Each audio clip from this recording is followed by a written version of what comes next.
There's a unique kind of pain that comes with double betrayal, the kind that steals your breath and makes your knees buckle beneath you. The kind that turns your world inside out and makes you question every memory, every laugh, every seemingly innocent moment. I never thought I'd experience that pain. Not from the two people I trusted most in this world. But I did. And what I did in response shocked everyone, including myself. I found out on a Tuesday. It's funny how the brain catalogs trauma. I don't remember what I ate for breakfast 3 days ago, but I remember every excruciating detail of that Tuesday. The crisp autumn air that filled my lungs as I walked home early from work, excited to surprise James with tickets to the music festival he'd been hinting about for months. The way the golden afternoon light filtered through our kitchen window, casting long shadows across the hardwood floors. The sound of Victoria's breathless giggle floating down the stairs, a sound I'd heard countless times over 15 years of friendship, but never in my own home when she thought I wasn't there. I stood frozen in our entryway, my keys still dangling from my finger, as realization washed over me in sickening waves. My husband and my best friend. The two constants in my life, the two people I loved most, betraying me in the most intimate way possible. I should have stormed upstairs. I should have screamed and thrown things and demanded explanations. That's what they do in movies, right? But instead, I quietly closed the front door, tiptoed back outside, and sat on the front steps of my own home for nearly an hour, my mind racing yet somehow completely blank at the same time. When I finally gathered enough courage to enter my own house, I made sure to slam the door, to stomp my feet, to announce my presence with all the subtlety of a marching band. By the time I reached our bedroom, Victoria was gone, having apparently slipped out the back door, and James was freshly showered, casually dressed, scrolling through his phone as if he hadn't just shattered my entire world. "Hey, you're home early," he said, his smile not quite reaching his eyes. I studied his face, the face I'd woken up to for 7 years of marriage, the face I thought I knew better than my own, searching for signs of guilt, for some acknowledgement of what he'd done. But there was nothing. Just that same crooked smile that had once made my heart flutter. "Traffic was light," I replied, my voice surprisingly steady despite the hurricane raging inside me. "Thought I'd surprise you." "Well, consider me surprised," he laughed, setting his phone down. "I was just about to hop in the shower." Liar. I could still smell the soap on his skin, see the dampness in his hair. "Actually," I said, forcing a smile, "I got us tickets to that festival next month. The one with the national headlining." His eyes lit up, genuinely this time, and for a moment I almost convinced myself I'd imagined everything. Almost. "Seriously? That's amazing." "You're the best, Annie. The best. Not good enough to stay faithful to, apparently, but still the best." He crossed the room to hug me, and I let him, my body stiff and unresponsive as he pressed a kiss to my forehead. My stomach churned as I breathed in his scent, now mingled with the faint trace of Victoria's perfume. The perfume I'd helped her pick out last Christmas, the one that had become her signature. "I thought we could invite Vic and make a weekend of it," I said, testing him, watching his reaction with a detachment that surprised me. "She loves them too." A flicker of something crossed his face. Panic? Guilt? Before he masked it with enthusiasm. "Sure, yeah. That would be fun." "Great. I'll call her later." But I didn't call her. Instead, I went through the motions of the rest of the day, making dinner, discussing work, watching that crime documentary we'd been in the middle of, all while feeling like I was underwater, sounds muffled, movement slowed, reality distorted.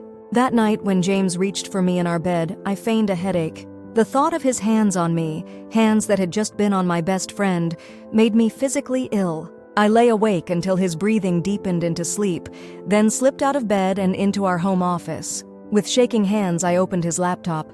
We knew each other's passwords, we always had. No secrets between us, or so I thought. It took me less than 5 minutes to find the messages. Hundreds of them spanning nearly 8 months. Explicit, romantic, conspiratorial. Planning their meetups around my schedule. Laughing about close calls. Discussing their feelings. Their feelings. There was a surreal quality to reading their exchanges. It was like discovering characters in a book, except the characters were wearing the faces of my husband and my best friend, speaking with their voices, using their mannerisms. "I love you, but I can't keep doing this to Annie," Victoria had written just 2 weeks earlier. "I know. I love her too. But what I feel for you is different. It's more." She'd never understand. James had replied. More. Whatever he felt for Victoria was more than what he felt for me. 7 years of marriage, countless memories, shared dreams, all amounting to less than his 8-month affair with my best friend. I read through every message, each word another needle in my heart, until the sky outside began to lighten with the first hints of dawn. Then I carefully closed the laptop, erased all evidence of my late-night investigation, and slipped back into bed beside my sleeping husband. And I decided, there in the gray light of early morning, that they would not see me break. They would not get to witness my pain, my humiliation. They would not get the satisfaction of my tears or my rage. No, they would get something far worse, my calculated vengeance. Because if there's one thing I've learned in life, it's that betrayal deserves consequences. And I was just the person to deliver them. For the next week, I lived a double life. On the surface, I was Annie, loving wife, dedicated friend, slightly distracted but otherwise normal. I kissed James goodbye in the mornings, welcomed him home in the evenings, and performed my wifely duties with a detachment I disguised as fatigue. I met Victoria for our regular coffee dates, listened to her stories, laughed at her jokes, all while imagining different ways to make her suffer. Beneath this facade, I was meticulously gathering evidence, screenshots of their messages, bank statements showing hotel charges, location data from James's phone that placed him at Victoria's apartment on days he claimed to be working late. I wasn't sure what I planned to do with this evidence yet, but something in me needed to document their betrayal, to prove to myself that I wasn't crazy, that this nightmare was real. It was during this week of evidence gathering that I first encountered Richard, Victoria's father. I'd met him numerous times over the years, of course. Holidays, Victoria's birthday celebrations, her sister's wedding. He'd always been a peripheral figure in my life, someone I greeted warmly but didn't really know. A distinguished widower in his early 50s, successful real estate developer, respected in the community. Victoria's rock after her mother died when we were in college. I ran into him at Victoria's favorite boutique downtown. I was there returning a sweater I'd bought her for her upcoming birthday. The thought of giving her a gift now made me physically nauseous when I heard his voice. "Annie, is that you?" I turned to find Richard approaching, a shopping bag in one hand, his smile warm and genuine. He was dressed impeccably as always, tailored navy suit, crisp white shirt, subtle cologne that smelled of cedar and something distinctly masculine. "Richard, hi," I managed, forcing brightness into my voice. "Fancy running into you here?" "Trying to find something for Victoria's birthday," he explained, lifting the shopping bag slightly. "Though I'm completely out of my depth. This is more her mother's territory." A shadow crossed his face at the mention of his late wife. I was just doing the same. I lied, gesturing to the bag containing the returned sweater. "It's always hard to find something perfect. Maybe you could help me? If you have time for a coffee?" I could use a woman's perspective. I hesitated. The last thing I wanted was to discuss Victoria with anyone, especially her father. But there was something in his expression, a genuine kindness, a certain solidity that made it hard to refuse. "Sure," I heard myself say. "There's a nice place just around the corner." Over coffee, our conversation drifted from birthday gift ideas to more personal matters. Richard asked about my job at the architecture firm, remembered details about the promotion I'd mentioned in passing months ago, inquired about the historic home renovation project that had been consuming my professional life.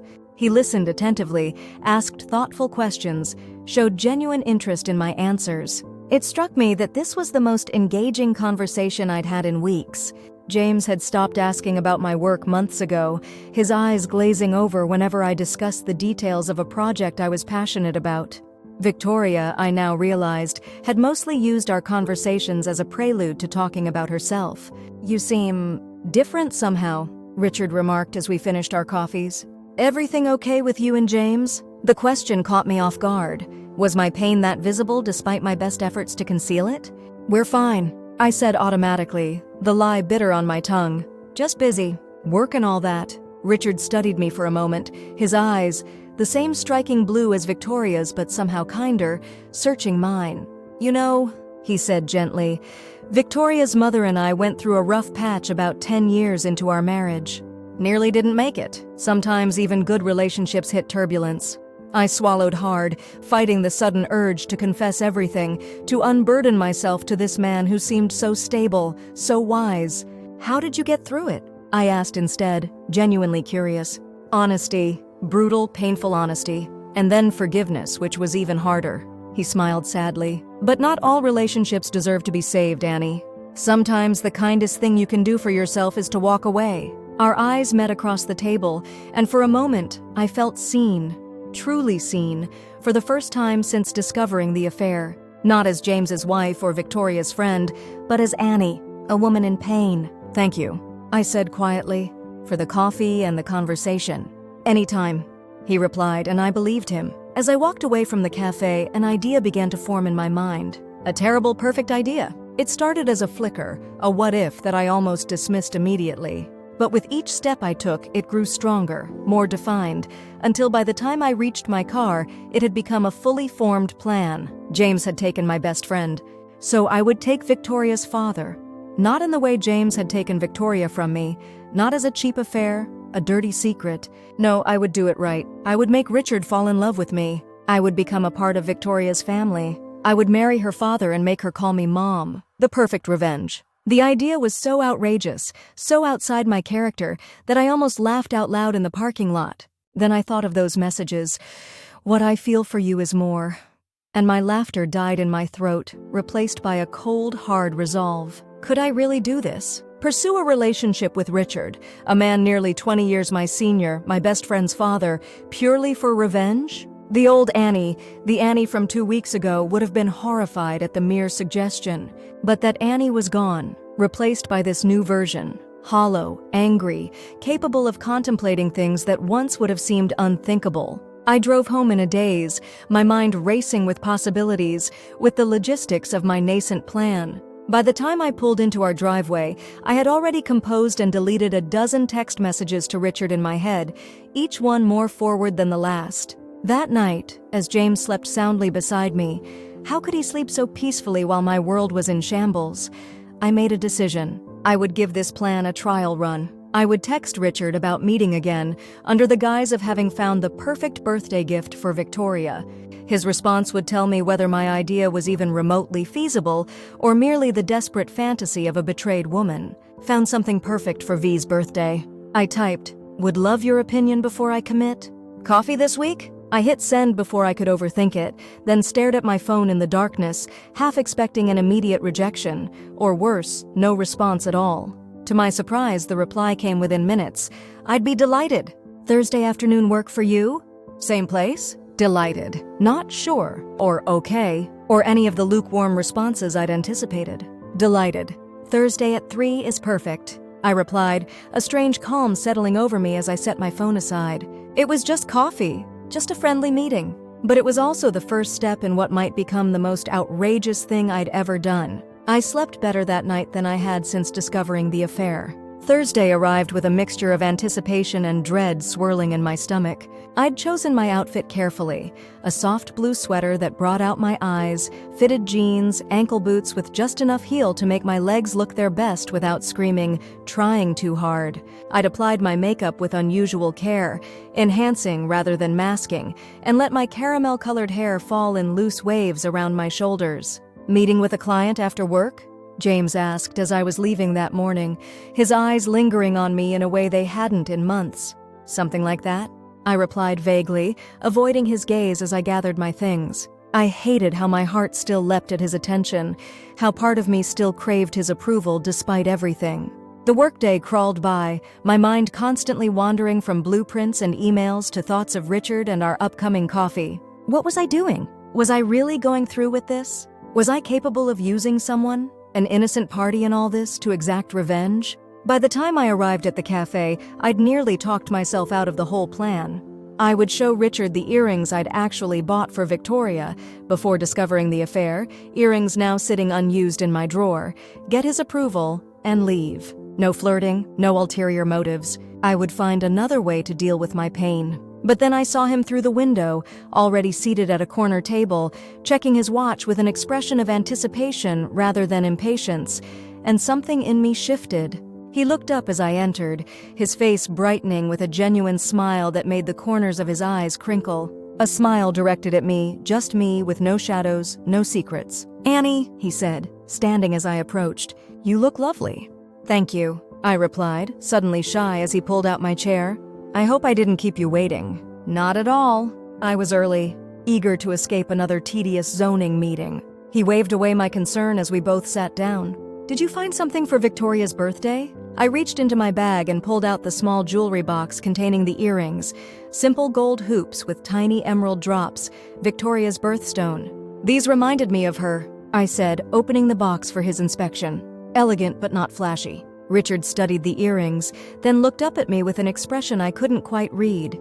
You know her well, he said quietly. Better than I do sometimes. I swallowed hard, guilt washing over me. If only he knew the thoughts I'd been entertaining, the revenge I'd been contemplating against his daughter. That's not true, I said, closing the jewelry box and tucking it away. You're her hero. She talks about you all the time. It wasn't a lie. Victoria had always adored her father, had measured every man she dated against him and found them all wanting. Except James, apparently. The irony wasn't lost on me. Well, the feeling is mutual, Richard said with a fond smile, though I worry about her sometimes. She's 32 and still seems so unsettled, like she's searching for something. Or someone, I thought bitterly. Someone like my husband. I think that's just who she is, I said instead, always looking for the next exciting thing. Richard nodded thoughtfully. You're probably right. You two are so different that way. You've always seemed so grounded, purposeful. He leaned forward slightly. Victoria flits from passion to passion, but you build things that last. His words, meant as a compliment, struck a painful chord. I had thought my marriage was something that would last. I had been purposefully building a life, a future, while my husband and best friend had been systematically destroying it. Not everything I build lasts, I said, unable to keep the edge from my voice. Richard's expression shifted to one of concern. Annie, is everything okay? I don't mean to pry, but you seem troubled. The genuine care in his voice nearly broke me. It had been so long since someone had really seen me, had noticed my pain and asked about it with no agenda of their own. I'm fine, I started to say automatically, but the words stuck in my throat. Actually, no, I'm not fine at all. I hadn't planned to confide in him. It certainly wasn't part of my half-formed revenge scheme. But sitting across from this kind, attentive man, the dam inside me suddenly cracked. James and I are having problems, I admitted, staring into my untouched coffee. Serious ones. Richard didn't press for details, didn't offer platitudes or easy solutions. He simply reached across the table and covered my hand with his, a gesture of simple human comfort that nearly undid me. I'm sorry to hear that, he said quietly. Do you want to talk about it? I looked up into his eyes, so like Victoria's in color, so different in the compassion they held, and made a split-second decision. Not here, I said. But yes, I think I do. We left the cafe and walked to a nearby park, finding a secluded bench overlooking a small pond.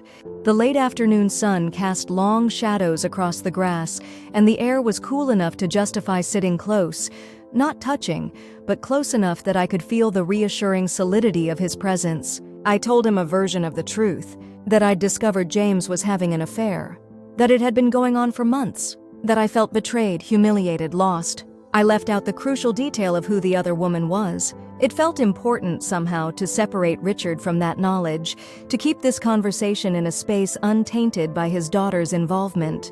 Have you confronted him? Richard asked when I finally fell silent. I shook my head. Not yet. I'm still processing, figuring out what I want to do. And what do you want to do? The question hung in the air between us. What did I want? Revenge? Reconciliation? To simply walk away and start over? Part of me wants to hurt him as badly as he's hurt me, I admitted. Is that terrible? It's human, Richard said simply, though acting on that impulse rarely brings the satisfaction we imagine it will. You sound like you speak from experience. A shadow crossed his face. When Sarah, Victoria's mother, passed, I went through a period of intense anger. At God, at the doctors, at the universe. I wanted to burn it all down. He paused, his gaze distant. It took time to realize that my anger, justified as it was, wasn't helping me honor her memory or take care of our girls. I studied his profile, struck by the quiet strength there, the hard-won wisdom. How did you move past it? I'm not sure past is the right word, he said thoughtfully. You move through it. You incorporate it into who you are. You learn to carry it in a way that doesn't crush you. He turned to me, his expression gentle but serious. The question isn't whether James deserves your forgiveness, Annie. It's whether holding on to this anger serves you. His words resonated in a way I hadn't expected, not because I was ready to forgive, God, no, but because they forced me to examine my own motivations more closely. Was I contemplating this elaborate revenge scheme to hurt Victoria and James, or to somehow heal myself? And would it accomplish either? I should probably go, I said after a long silence. Thank you for listening. Anytime, he replied, and again I believed him. As we walked back toward the cafe where we'd left our cars, he asked casually, "Would you be interested in seeing some of the properties I'm developing? There's one in particular, an old textile factory we're converting to lofts, that might interest you architecturally." I hesitated, aware that my response would determine the direction this relationship would take. If I declined, we would remain what we had always been, friendly acquaintances connected through Victoria. If I accepted, we were stepping into new territory, blurring lines that perhaps shouldn't be blurred. "I'd like that," I heard myself say. His smile was warm, genuine. "Great. I'll text you the details. Maybe next week?" "Next week sounds perfect." As I drove home, my emotions were a tangled mess. The revenge plan I'd been contemplating now seemed simultaneously more feasible and more complicated. Richard was clearly open to spending time with me, perhaps even interested in me as more than his daughter's friend. But he was also kind, decent, thoughtful, not the type of man who deserved to be used as a pawn in a revenge game. Yet the image of Victoria's face when she discovered I was dating her father still sent a thrill of vindictive pleasure through me. And the thought of having someone in my life that was just mine, untainted by betrayal, was undeniably appealing. I arrived home to find James cooking dinner, a rare occurrence that immediately put me on edge. He'd set the table with our good dishes, lit candles, opened an expensive bottle of wine. "What's all this?" I asked, setting down my bag and surveying the scene with suspicion. "Can't a guy make dinner for his wife?" James replied, coming over to kiss me. I turned slightly so his lips landed on my cheek instead of my mouth, a deflection he either didn't notice or chose to ignore. "How was your day?" "You look nice." "Fine. Busy." I moved past him to pour myself a glass of wine, needing something to occupy my hands, to create distance. "What's the occasion?" "No occasion. Just felt like doing something special." He hesitated, then added, "We've both been so busy lately. I thought we could use a night to reconnect." Reconnect. The word hung in the air between us, loaded with irony that only I understood. While he'd been connecting with my best friend, I'd been having coffee with her father, contemplating an affair of my own. "That's thoughtful," I said neutrally, taking a large sip of wine. Dinner was a strange affair. James was attentive, charming, asking questions about my work, laughing at my cautious jokes, refilling my wine glass before it was empty. It was like dining with the man I'd married, the man I'd fallen in love with, rather than the distant, distracted husband of recent months. It would have been so easy to fall back into our old patterns, to let his attention soothe the raw wound of his betrayal. Part of me, a weak, lonely part, wanted nothing more than to pretend I knew nothing, to accept this version of James and our marriage at face value. But as I watched him across the candle-lit table, all I could see were his messages to Victoria. All I could hear was, "What I feel for you is more." All I could feel was the white-hot burn of betrayal. "You're quiet tonight," he observed as we finished eating. "Everything okay?" I met his gaze, searching for any hint of guilt, any sign that this romantic dinner was motivated by remorse. But his eyes were clear, his expression open. "Just tired?" I lied. "It's been a long week." "Well, the weekend's almost here. Maybe we could do something fun? Drive up to the coast?" "We haven't done that in ages." The coast, where Victoria had a small beach house inherited from her maternal grandmother, where, according to their messages, they'd met twice while I was at conferences. "I don't think so," I said, my voice sharper than intended. "I have plans." "Plans? What plans?" "Just plans. With a client." The lie came easily. Too easily. A potential client, actually. "Wants to see some of my previous projects?" James frowned slightly. "On the weekend?" "That's dedication. It's my job, James. Some of us take our work seriously." The barb landed, his frown deepening into something more confused than hurt. "Is that a dig? Because if you have a problem with how I'm handling my cases..." "No problem," I interrupted, standing to clear my plate. "Your work is your business, just like my plans are my business." He stared at me for a moment, bewilderment written across his features. This cold, distant woman wasn't the wife he knew, wasn't the Annie who forgave minor slights, who avoided conflict, who smoothed over rough patches with understanding and compromise. But that Annie had died on Tuesday 2 weeks ago when she heard her best friend's laugh drifting down her own staircase. "Annie," James said, standing to follow me into the kitchen, "what's going on with you? You've been different lately." Distant. I placed my dish in the sink with deliberate care, buying time, weighing my options. I could confront him now, lay my cards on the table, watch his world explode the way mine had. Or I could continue this charade a little longer, gathering evidence, solidifying my escape plan, perhaps even advancing my revenge scheme. "Nothing's going on," I said finally, turning to face him. "I'm just tired. And I have a headache coming on. I think I'll take a bath and go to bed early." Confusion and concern warred on his face. For a moment, I thought he might press the issue, might insist on knowing what was really bothering me. But then he simply nodded, accepting my flimsy excuse. "Okay, I'll clean up here.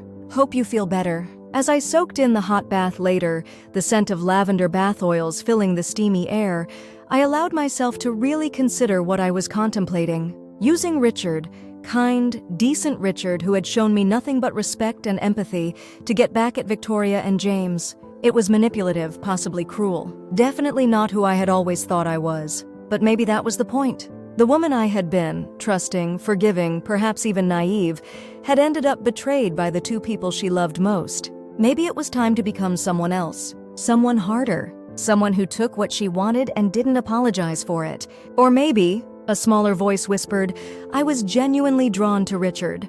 To his stability, his attentiveness, his genuine interest in me as a person. Maybe what had started as a revenge fantasy could become something real, something healing. I sank deeper into the water, letting it cover my shoulders, my ears, until only my face remained above the surface. The muffled silence was comforting, isolating me from the world and its complications. When I finally emerged from the bathroom, wrapped in my robe with my hair twisted in a towel, James was sitting on the edge of our bed, waiting. He looked up as I entered, his expression serious. I need to tell you something, he said. My heart stuttered in my chest. Was this it? The confession? Had he somehow realized I knew? Okay, I said cautiously, perching on the opposite side of the bed, maintaining distance between us. I've been offered a partnership, not what I was expecting. I blinked, processing. At the firm? That's great, James. It comes with a significant raise, and some changes. He hesitated. I'd be heading up the new office in Chicago. Chicago, 800 miles away from here, from our home, from Victoria. Chicago. I repeated, my mind racing. When would this happen? They want an answer by the end of the month. If I accept, we'd move in August. August, 3 months from now. An escape route I hadn't anticipated. If we moved to Chicago, James would be separated from Victoria. Our marriage might actually have a chance to heal, if I still wanted it to. What are you thinking? I asked carefully. I'm thinking it's an incredible opportunity, career-wise, financially. He paused. But it would mean uprooting our lives. Your job, our friends? It's a big decision. Our friends. Victoria. The irony was almost too much. Do you want to take it? I asked, watching his face closely. I think I do, he said, and I believed him. But not if you're against it. We're a team, Annie. This has to be a joint decision. A team. The word felt hollow now, meaningless after what I'd discovered. But part of me, the part that still loved the man I'd married, despite everything, wondered if this could be our fresh start. Away from Victoria, away from the scene of their betrayal, could we rebuild what we'd lost? I need some time to think about it, I said finally. It's a lot to process. He nodded, accepting this. Of course. No rush. We have a few weeks to decide. That night, lying beside James in the dark, listening to his even breathing, I weighed my options. I could move to Chicago with him, putting physical distance between him and Victoria, giving our marriage a chance to heal, though I wasn't sure I could ever fully trust him again. Or I could stay here, pursue my revenge plan with Richard, watch Victoria's face when she realized what I'd done. Or I could simply leave. File for divorce, move somewhere new, start over without either the burden of a broken marriage or the complication of a relationship built on revenge. As I drifted toward sleep, my phone buzzed softly on the nightstand. I reached for it carefully, not wanting to wake James. A text from Richard.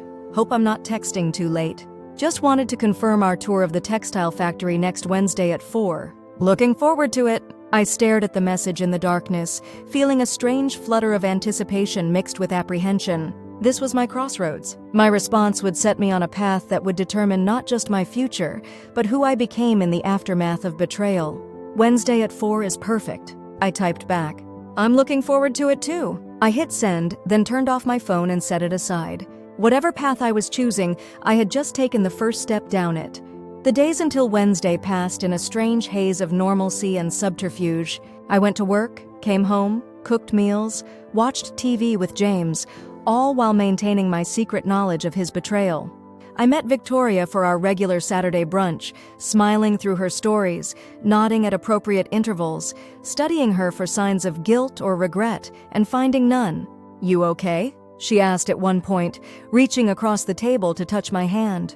"You seem distracted." The concern in her eyes seemed genuine, which only confused me further. How could she sit across from me, acting the part of concerned best friend, when she had been sleeping with my husband for months? The cognitive dissonance was staggering. "Just work stress," I lied, withdrawing my hand under the pretense of reaching for my water glass. "You know how it gets. You work too hard," she said, shaking her head. "You need to take some time for yourself. Do something fun, something just for you." Oh, the irony. If only she knew what I was planning to do just for me. "Actually," I said, seizing the opportunity, "I am trying something new. Getting involved in a historical architecture project. Very exciting stuff. Not entirely a lie. The textile factory Richard was renovating was a historical building, and I was genuinely interested in seeing it, regardless of my ulterior motives." "That's great," Victoria exclaimed, seemingly pleased for me. "What kind of project? Converting an old factory into lofts?" I said vaguely. "Still in the early stages. I don't want to jinx it by talking too much about it."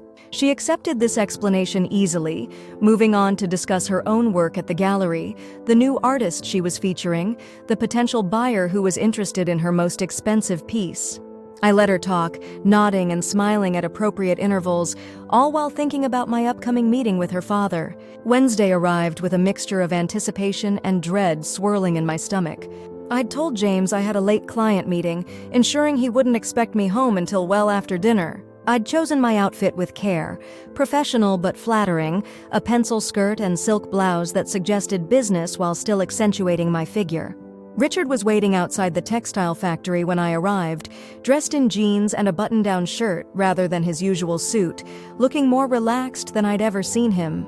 "Annie," he greeted me with a warm smile. "Right on time. Always," I replied, returning his smile despite the nerves fluttering in my chest. "Punctuality is practically a religion in architecture." He laughed, a rich, genuine sound that made the corners of his eyes crinkle. "Well, I won't keep you waiting. Shall we?" The textile factory was a massive brick structure dating back to the early 1900s, with soaring ceilings, huge windows that flooded the space with natural light, and original hardwood floors worn smooth by decades of use. As Richard led me through the space, explaining his vision for the conversion, I found myself genuinely engaged, asking questions about structural challenges, historical preservation requirements, design choices. "The main challenge," he said as we stood in what would become the central atrium, "is honoring the building's industrial past while creating spaces people actually want to live in. Finding that balance between raw and refined. It's always a delicate dance." I agreed, running my hand along an exposed brick wall. "But when it works, there's nothing more satisfying." He watched me with an intensity that made my cheeks warm. "You really love this, don't you? The transformation of spaces." "I do," I admitted. "There's something magical about seeing potential where others see decay, about preserving history while creating something new." "That's exactly how I feel," he said quietly. "It's why I stopped doing cookie-cutter subdivisions and started focusing on adaptive reuse projects like this one. More challenging, but infinitely more rewarding." I looked at him with new appreciation. We were more alike than I'd realized, sharing not just a professional interest, but a philosophy about space and history and potential. "Would you like to see the roof?" he asked. "Best view in the city." I nodded, and he led me to a freight elevator that groaned and shuddered its way to the top floor, then up a short flight of stairs to a heavy metal door. When he pushed it open, revealing the rooftop bathed in the golden light of late afternoon, I couldn't suppress a gasp of delight. The view was spectacular.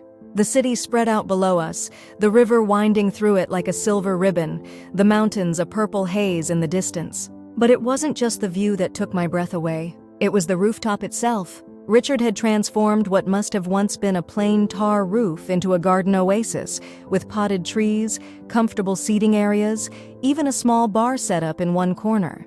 "This is incredible," I said, turning in a slow circle to take it all in. "Are you planning to make this a common area for the residents?" "That's the idea," he confirmed, clearly pleased by my reaction. "A place where they can gather, entertain, escape the confines of urban living without actually leaving the city. It's perfect," I said sincerely. "Absolutely perfect," he smiled, gesturing toward one of the seating areas. "Can I offer you a drink? I keep a small selection up here for when I need to escape my office and think." "That would be lovely," I said, following him to the bar where he produced 2 glasses and a bottle of red wine. We settled into comfortable chairs, sipping wine and talking as the sun began its slow descent toward the horizon.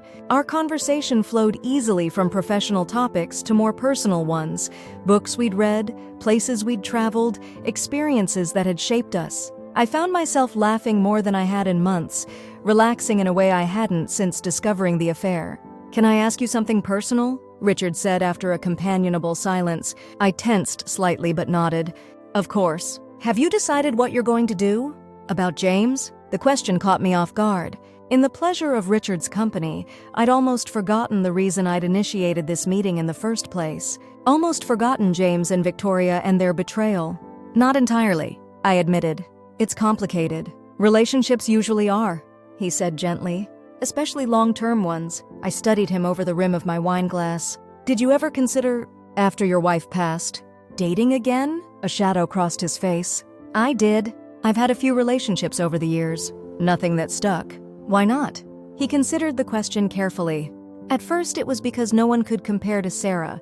That's a losing game, comparing new love to a ghost who's frozen in time, never aging, never making mistakes." He smiled ruefully. "Later. I don't know. Bad timing, perhaps. Or just not the right person." The way he looked at me as he said, "the right person," sent a flutter through my chest that had nothing to do with revenge and everything to do with being a woman in the presence of an attractive, attentive man. "And now?" I asked, my voice softer than intended. "Now I'm open to possibilities," he said simply. The air between us seemed charged with potential, with unspoken questions and answers. I was suddenly, acutely aware of how close we were sitting, of the deepening twilight around us, of the fact that we were entirely alone on this rooftop. For a moment, I thought he might kiss me. For a moment, I wanted him to. Not for revenge, not for my plan, but simply because I was drawn to him in a way I hadn't anticipated. But Richard was a gentleman. He refilled our glasses instead, steering the conversation back to safer topics: the textile factory, my career aspirations, his latest development projects. By the time we finally left the rooftop, the city was alight below us, a sea of twinkling stars. We walked to our cars in comfortable silence, the evening air cool against my skin. "Thank you for showing me the factory," I said as we reached my car. "It's a remarkable project." "Thank you for your insights," he replied. "Your enthusiasm is contagious, makes me see the space through fresh eyes." We stood there for a moment, neither quite ready to end the evening. "Would you be interested in seeing another project sometime?" he asked. "I have a historic hotel downtown that's presenting some unique challenges. I'd value your professional opinion." I hesitated, aware that we were crossing a line. These weren't just professional meetings anymore, regardless of how we framed them. "I'd like that," I said finally. His smile was warm, genuine. "I'll call you." As I drove home, my emotions were a tangled mess. The revenge plan that had seemed so clear-cut a week ago now felt complicated by genuine feelings. I enjoyed Richard's company. I respected his intelligence, his vision, his integrity. Using him to hurt Victoria suddenly seemed not just morally questionable, but actively distasteful. Yet the thought of Victoria's face when she discovered I was dating her father still sent a thrill of vindictive pleasure through me. And the connection I felt with Richard, was it real, or simply a product of my desperate need to feel valued after James's betrayal? I arrived home to find James waiting up for me, sprawled on the couch watching a basketball game, a beer in hand. "Hey," he said, glancing up as I entered. "How was your meeting?" "Good," I said, setting down my bag. "Really good, actually." The client loved my ideas. That's great, he said, his attention already drifting back to the game. There's leftover Chinese in the fridge if you're hungry. I studied him for a moment. This man I had loved, had built a life with, had trusted completely. This man who had betrayed that trust in the most intimate way possible with the person I considered my closest friend. In that moment, I made a decision. I would see Richard again. Not primarily for revenge, though that element couldn't be entirely separated from my motivation, but because he made me feel alive in a way James hadn't in months, perhaps years. Because he saw me, valued me, was interested in my thoughts and feelings. Because maybe, just maybe, there was a chance for genuine happiness there. And after what James and Victoria had done, didn't I deserve a shot at happiness? I'm not hungry, I told James, heading toward the stairs. I'm going to take a shower and go to bed. Don't stay up too late. He nodded absently, already reabsorbed in his game. In our bathroom, as I stepped under the hot spray of the shower, I allowed myself to fully consider the path I was choosing. If I pursued a relationship with Richard, whatever form that took, there would be consequences. Victoria would be hurt. James would be shocked. Our social circle would be scandalized. But hadn't they hurt me first? Hadn't they shattered my world without a moment's hesitation or remorse? As I toweled off and slipped into my pajamas, my phone buzzed with a text. Richard, thank you for a lovely evening. Your insights were invaluable. The historic hotel is available for viewing next Tuesday if you're interested. No pressure. I stared at the message, my heart racing. This was it, the moment of commitment. If I agreed to see him again, I was consciously stepping onto a path that would change everything. Tuesday works for me, I typed back, looking forward to it. As I hit send, I felt a weight lift from my shoulders. For the first time since discovering the affair, I wasn't just reacting to betrayal, I was actively choosing my own path forward. A path that might lead to revenge or healing, or perhaps something I couldn't yet imagine. But it was my choice. And in a world where James and Victoria had robbed me of so much agency, that felt like power. Over the next few days, I moved through my life with a new sense of purpose. I went to work, tackled challenging projects, impressed my boss with innovative solutions to design problems. I came home, cooked dinner, watched TV with James, maintained the facade of our marriage while secretly planning its end. Because I had decided, regardless of what happened with Richard, my marriage was over. I couldn't stay with a man who had betrayed me so completely, so callously. The offer in Chicago no longer seemed like a potential fresh start, but rather a convenient escape for James, a way to leave Victoria behind without having to face the consequences of their affair. I began gathering the documentation I would need for a divorce, financial records, property deeds, evidence of the affair that I had meticulously collected. I consulted with a divorce attorney, a sharp-eyed woman who listened to my story without judgment and outlined a strategy that would protect my interests. Given the infidelity, she said during our consultation, you're in a strong position. But be careful. Don't give him any reason to turn this back on you. I understood her warning. If James discovered I was seeing Richard before our divorce was finalized, he could attempt to paint me as the unfaithful spouse. It was a complication I needed to manage carefully.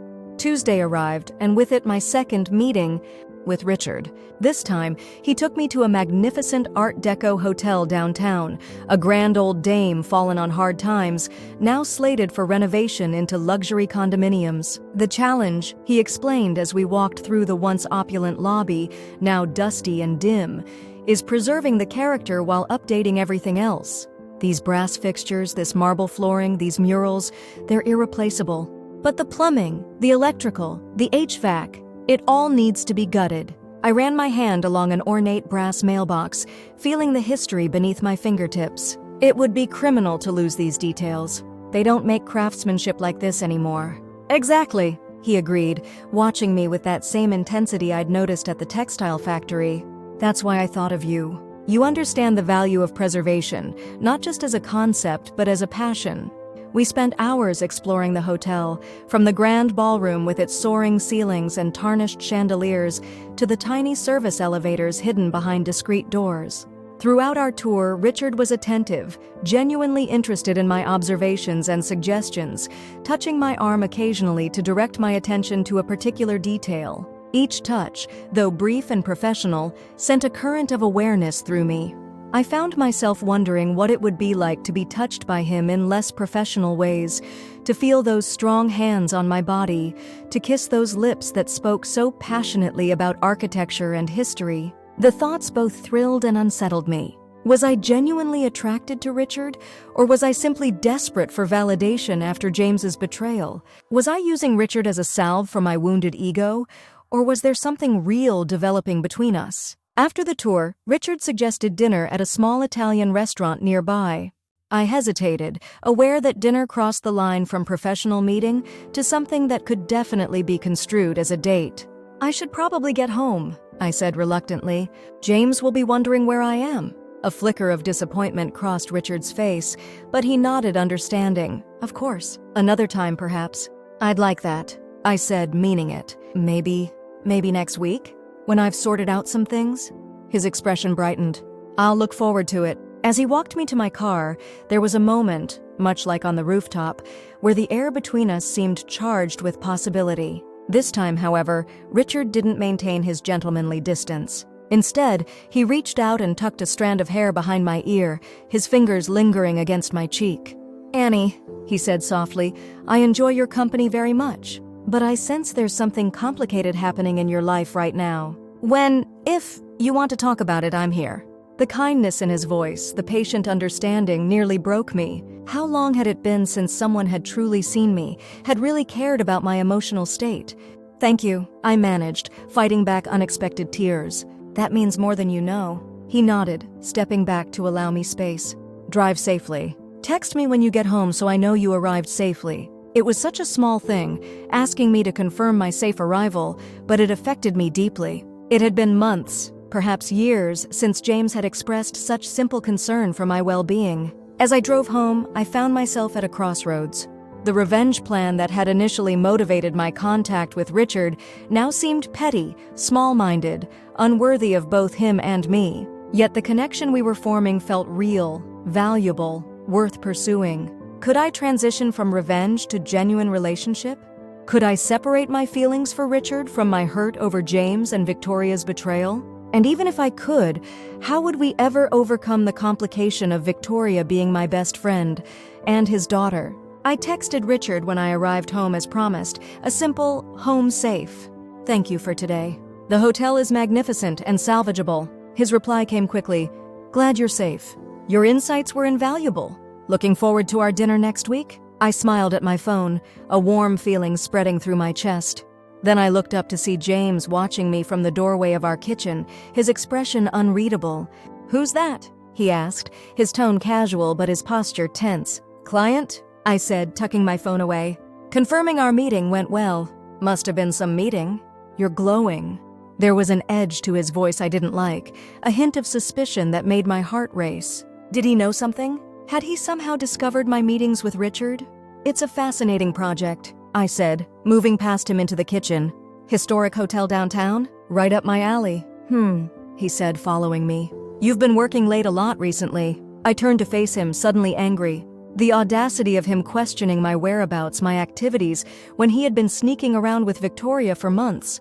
Is that a problem? I asked, my voice cool. He studied me for a moment, then shook his head. No, of course not. Just missing you, that's all.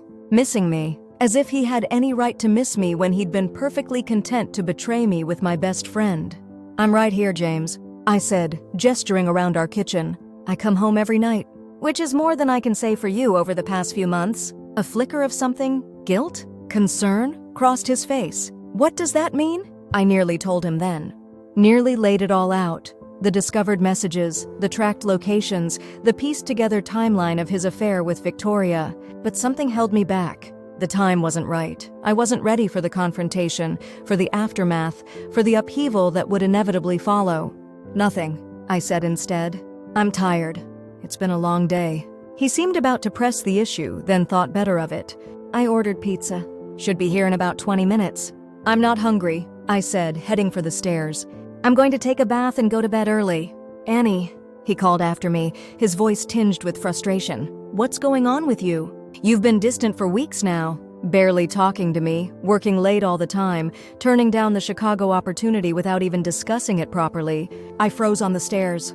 I haven't turned down anything. I said I needed time to think about it. Well, time is running out. They need an answer by the end of the week. I've been trying to talk to you about it, but you're never home. And when you are, you're locked in your own world. The irony was staggering. James, who had been emotionally absent for months, who had been carrying on an affair with my best friend, was now complaining about my emotional unavailability. Fine, I said, turning to face him from halfway up the stairs. Let's talk about Chicago. Do you want to take the job? Yes, he said without hesitation. It's an incredible opportunity. But I won't go without you, won't go without me, or won't go without being able to claim the moral high ground. To paint me as the one who destroyed our marriage by refusing to support his career?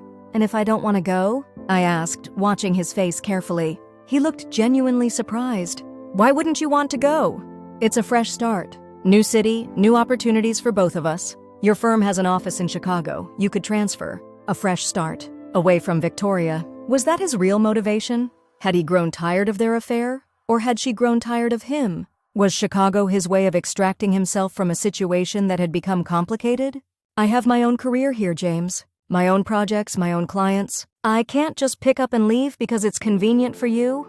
It's not about convenience, he protested. It's about our future. Together. Our future. The words rang hollow after everything I'd discovered. I need more time, I said finally. This week is impossible with my current workload. Can you ask them for an extension? Just a few more days? He looked like he wanted to argue, then sighed and nodded. I'll try. But they're eager to make an announcement. Thank you, I said, continuing up the stairs.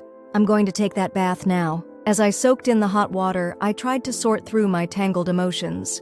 Part of me, a vindictive, hurt part, wanted to tell James to take the job in Chicago, to let him move away believing our marriage was intact, then serve him with divorce papers once he was settled there. It would be a kind of poetic justice, him alone in a new city while I stayed here, free to pursue whatever might develop with Richard, to watch Victoria's face when she realized what was happening. But another part of me, the part that still believed in honesty, in facing consequences directly, knew that wasn't the right path. James deserved to know why our marriage was ending. Victoria deserved to face the consequences of her actions. And Richard deserved a relationship based on genuine feelings, not revenge. By the time I emerged from the bath, I had made a decision. I would tell James everything, what I knew, how I felt, why our marriage was over. I would do it cleanly, honestly, without malice but without compromise. And I would do it soon, before the Chicago decision became a point of crisis. But not tonight. Tonight I needed rest, needed to gather my strength for the confrontation to come. I slipped into bed, pretending to be asleep when James finally came upstairs. He stood in the doorway for a long moment, watching me, before sighing and heading to the guest room where he'd been sleeping since our argument, an arrangement I had not protested. The next morning I texted Victoria, "Need to talk. Important. Can you meet me for coffee this afternoon? Just us." Her reply came quickly. "Of course. Is everything okay?" The Bean at 3? The Bean was our usual coffee spot, a cozy cafe halfway between her gallery and my office. "See you then?" I replied, a cold determination settling over me. It was time to end the charade, to confront the betrayal, to clear the way for whatever came next. I arrived at the Bean 15 minutes early, choosing a table in the back corner where we could speak privately. My hands trembled slightly as I arranged and rearranged the sugar packets, my heart pounding so loudly I was sure everyone could hear it. Part of me wanted to flee, to avoid the confrontation, to preserve the illusion of normalcy for just a little longer, but I knew it was time. Time for truth, time for consequences. Victoria swept in at 3:05, fashionably late as always, her blonde hair gleaming in the afternoon sunlight, her smile bright and seemingly genuine as she spotted me. She wore a floral dress I'd helped her pick out last spring, a fact that sent a fresh wave of anger through me. Even now, she was wearing the fruits of my friendship, my trust, my care. "Annie!" she exclaimed, leaning down to hug me before sliding into the seat across from mine. "God, I've missed you. We've barely seen each other lately." I didn't return her hug, sitting stiffly as she settled in. She noticed, her smile faltering slightly. "Is everything okay? You look intense." I studied her face. This face I knew almost as well as my own. This face that had been present for so many pivotal moments in my life. Graduation, my wedding, family funerals, job celebrations. Victoria had been there for everything, a constant in a changing world, until she wasn't. Until she became the agent of that change, the destroyer rather than the supporter. "How long have you been sleeping with James?" The words hung in the air between us, stark and undeniable. I watched a series of emotions flash across her face: shock, confusion, guilt, fear, before she settled on innocence, her eyes widening, her mouth forming a perfect O of surprise. "What? Annie, what are you talking about?"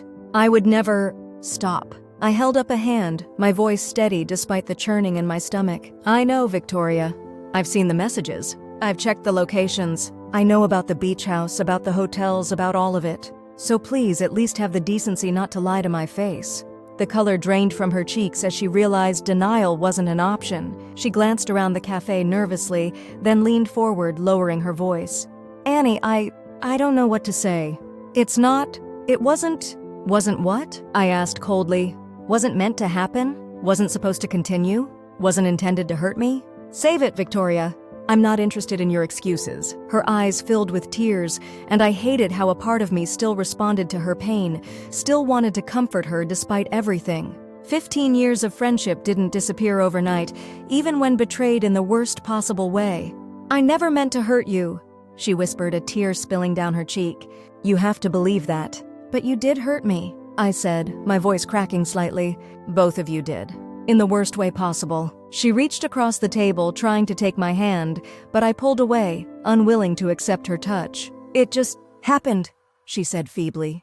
"We tried to fight it. We really did. But there was this connection, this chemistry." "Oh, spare me," I snapped, disgust rising in my throat. "You tried to fight it? For how long, Victoria? 5 minutes? 10? Before you decided that your chemistry was more important than 15 years of friendship? Than my marriage?" She flinched at my tone, more tears falling now. "I know it's unforgivable. I know that. But you have to understand." "I don't have to understand anything," I interrupted. "What I understand is that my husband and my best friend betrayed me. What I understand is that while I was building a life with James, planning our future, you were sneaking around behind my back, destroying everything we had. Have you told James you know?" she asked, wiping at her tears. "Not yet," I said, watching her carefully. "But I will. Tonight." A flash of panic crossed her face. "Annie, please. Can we talk about this? The three of us? Before you make any decisions?" The audacity of her request stunned me into momentary silence. She wanted to discuss this, as if it were a simple misunderstanding, a minor conflict that could be resolved through rational conversation. "Decisions have already been made, Victoria," I said, my voice cold and final. "Not by me, by you and James. Every time you met in secret, every time you lied to my face, every time you touched my husband, those were the decisions that ended our friendship and my marriage." You're leaving him?" she asked, her voice small. "What did you expect? That I'd forgive and forget? That we'd all laugh about this someday? Remember that time you slept with my husband, Vic? So funny!" More tears fell, but I felt no sympathy. Her tears were for herself, for the consequences she now faced, not for the pain she'd caused me.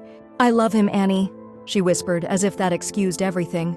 The words hit me like a physical blow, not because they surprised me. I'd seen that confession in their messages, but because hearing them spoken aloud in Victoria's voice made them real in a way the written words hadn't. "And I loved you," I replied, my own tears finally spilling over. "Like a sister. I would have done anything for you. I trusted you with everything. And this is how you repaid that trust." She hung her head, unable to meet my gaze. I know it's unforgivable. At least we agree on that." I stood, gathering my purse, ready to end this conversation that was accomplishing nothing except reopening wounds that had barely begun to heal. "Annie, please," she begged, reaching for my wrist. "Don't go like this. I can't bear to lose you." I looked down at her hand on my arm, then back at her tear-stained face. "You should have thought of that before you slept with my husband." "What can I do?" she asked desperately. "Tell me what I can do to make this right." I laughed, a bitter, hollow sound that barely resembled humor. "Make it right? You can't make this right, Victoria. Some things can't be fixed. Some betrayals are too deep, too complete." I pulled my arm from her grasp and turned to leave, then paused, looking back at her one last time. "Oh, and Victoria? Your dad says hello." I walked out of the bean without looking back, Victoria's confused expression the last image of her I carried with me. It was petty, that final comment, a small taste of the revenge I'd once contemplated in full force. But it felt good in the moment, a tiny splash of satisfaction in an ocean of pain. The confrontation with James came that evening. I'd spent the afternoon in a kind of numb determination, returning to work, going through the motions, my mind already scripting the conversation to come. By the time I arrived home, I felt oddly calm, as if I'd moved beyond emotion into some clear, cold space of pure resolve. James was in the kitchen making dinner, another rare occurrence that once would have delighted me, but now only heightened my suspicion. Was this guilt manifesting as domestic helpfulness? Or had Victoria warned him that I knew that a storm was coming? "Hey," he said as I entered, his smile tight around the edges. "I'm making that pasta you like, the one with the sun-dried tomatoes." I set down my bag and leaned against the counter, watching him move around our kitchen with the easy familiarity of someone who belonged there. Soon he wouldn't. "We need to talk, James." He glanced up from the cutting board, his knife pausing over a half-chopped onion. Something in my tone or expression must have communicated the seriousness of the moment, because his posture immediately tensed. "Okay," he said cautiously. "About Chicago? About Victoria?" The knife clattered to the cutting board as his fingers went slack. He stared at me, his face draining of color, his mouth opening and closing without producing sound. "I know," I said into the silence. "I know about the affair. I know about the hotels, the beach house, the working late lies. I know everything." He gripped the edge of the counter, his knuckles white, looking suddenly unsteady on his feet. "Annie, How long has it been going on?" I asked, though I already knew the answer. 8 months? 9? Since that Christmas party at her gallery? His eyes widened, confirming my suspicion without words. That was the night. The office Christmas party I'd skipped due to a migraine, the night he'd come home late smelling of Victoria's perfume. I'd thought nothing of it then. They'd been at the same event after all. Now I recognized it as the beginning of the end. "It's not what you think," he said finally, running a hand through his hair. "Really? It's not an affair? You haven't been sleeping with my best friend behind my back for the better part of a year? Please, James, tell me what it is if not that." He had the decency to look ashamed, his eyes dropping to the floor. "I didn't mean for it to happen. But it did happen," I said, my voice steady despite the hurricane raging inside me. "And it kept happening, for months." "I'm sorry," he whispered, the words inadequate, almost laughable in the face of what he'd done. Are you? Are you sorry you did it or sorry you got caught?" He looked up then, genuine anguish in his eyes. "Both." "God, Annie, both. I never wanted to hurt you. And yet you did. Repeatedly. Deliberately. Every time you met her, every time you messaged her, every time you lied to me, you chose to hurt me." "It wasn't about you," he protested weakly. "It was... I don't know how to explain it. There was this connection between us." "Stop," I interrupted, unable to bear hearing the same excuse Victoria had offered. "I don't want to hear about your connection. I don't want to hear about how special she is, how different what you feel for her is from what you feel for me. I've read the messages, James. I know what you told her." His face crumpled. "You read our messages?" "Yes, every last one of them, including the ones where you told her you loved her. That what you felt for her was more than what you felt for me." He had the grace to flinch at having his own words thrown back at him. I was confused. I didn't know what I was saying. "Bullshit," I spat, anger finally breaking through my calm facade. "You knew exactly what you were saying. You knew exactly what you were doing. You just didn't care about the consequences. About what it would do to me." "That's not true," he said, stepping toward me, hands outstretched in a pleading gesture. "I do care about you, Annie. I've always cared about you." I stepped back, unwilling to let him touch me. Just not enough. Not enough to stay faithful. Not enough to honor our vows. He stopped, his hands falling to his sides. "What do you want me to say? That I fucked up?" "I did. Monumentally." "That I'm sorry?" "I am. More than you can possibly know." "I want you to tell me why," I said, my voice breaking slightly. "Why her? Why my best friend? Of all the women in the world, why did it have to be Victoria?" He sighed, running a hand through his hair again, a nervous gesture I'd once found endearing. "I don't have a good answer for that. It just happened. We were both in a vulnerable place." "Vulnerable?" I interrupted incredulously. "What exactly were you vulnerable to, James? Having too much support? Too much love? Too stable a marriage? It wasn't like that, he protested. You were so focused on work, always at the office or bringing projects home. I felt invisible, and Victoria was there. She listened, she understood. Oh, I see, I said, my voice dripping with sarcasm. It's my fault.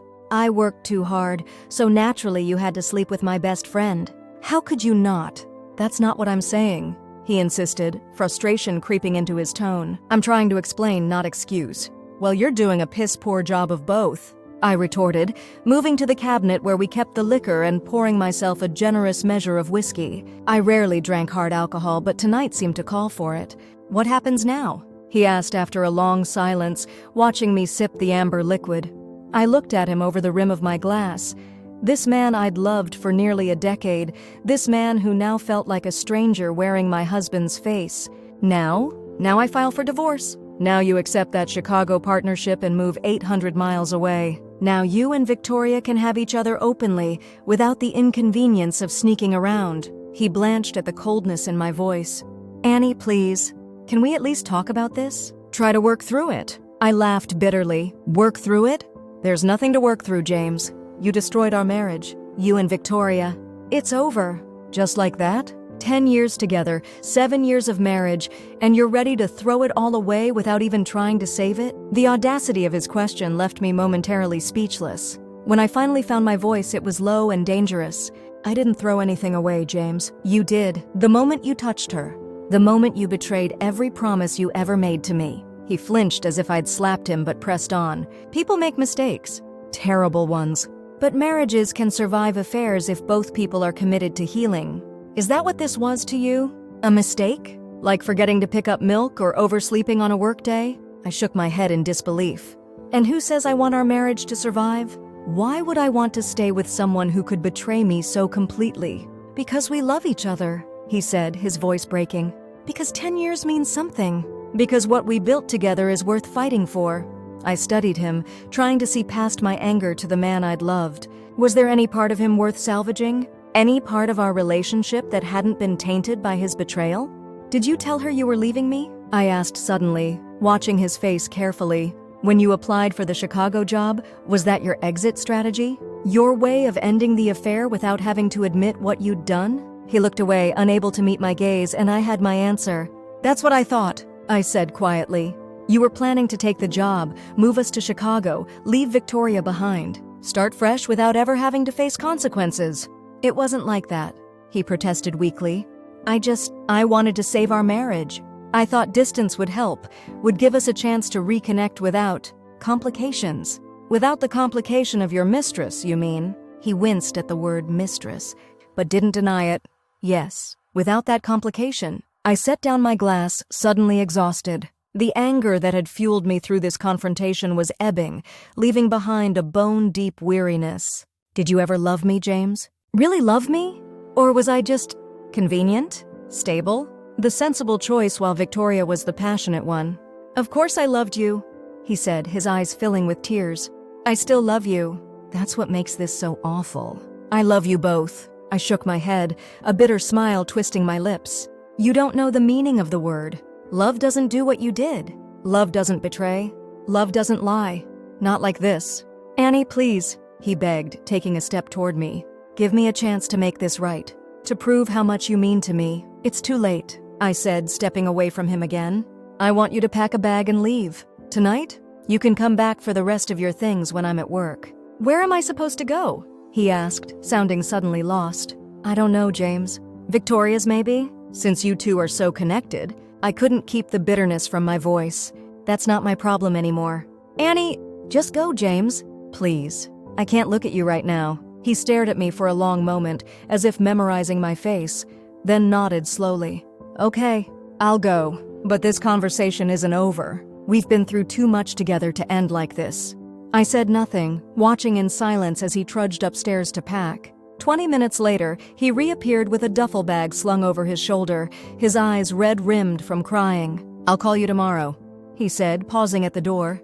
When we've both had some time to think. I didn't respond, didn't move, didn't breathe until I heard the front door close behind him, until his car started in the driveway, until the sound of his engine faded into the distance. Then, finally alone, I sank to the kitchen floor and wept. For the marriage I'd lost.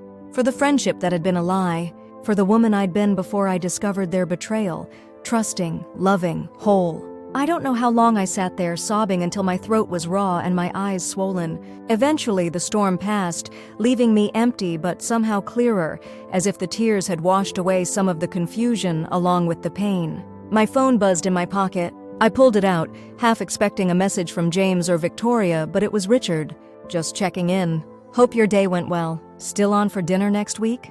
The simple kindness of his message, the normalcy it represented, steadied me. Here was someone who saw me, valued me, had no hidden agenda or secret betrayal waiting to be discovered.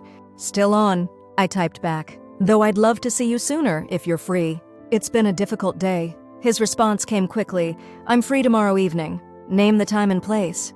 I smiled through my tears, feeling a glimmer of hope for the first time since discovering the affair. 7 p.m.? That little Italian place you mentioned? Perfect. I'll make a reservation. And Annie? Whatever happened today, remember that you're stronger than you know. His words touched something deep inside me, a truth I'd been struggling to hold on to through the chaos of betrayal and confrontation. I was strong. I would survive this. And perhaps eventually, I would find happiness again, not despite this pain, but through it, beyond it. Thank you. I texted back. See you tomorrow. Then I hauled myself off the kitchen floor, washed my face, and began the process of reclaiming my home, my life, my sense of self. I moved James's remaining toiletries out of our bathroom.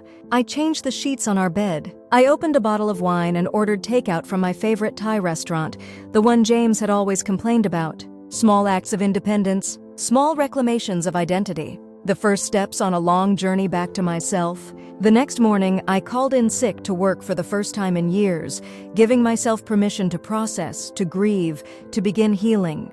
I silenced my phone after sending a brief email to my divorce attorney, updating her on the confrontations with both Victoria and James, confirming that I wanted to proceed as quickly as possible. Around noon, there was a knock at my door. I froze, fearing it might be James returning to continue our conversation, or worse, Victoria attempting some kind of reconciliation. But when I peeked through the peephole, I saw a delivery person holding a large arrangement of flowers. I opened the door cautiously, accepted the delivery with murmured thanks, and brought the bouquet inside. The arrangement was stunning, wildflowers rather than roses, in a riot of colors that somehow worked perfectly together despite their apparent discord. The card read simply, "Strength comes in many forms. Looking forward to dinner. Richard." I touched the petals gently, moved by the thoughtfulness of the gesture. He hadn't sent traditional romantic flowers like roses. He'd sent wildflowers, beautiful in their untamed, natural state, resilient, persistent. Survivors. It was the perfect metaphor for what I was trying to become.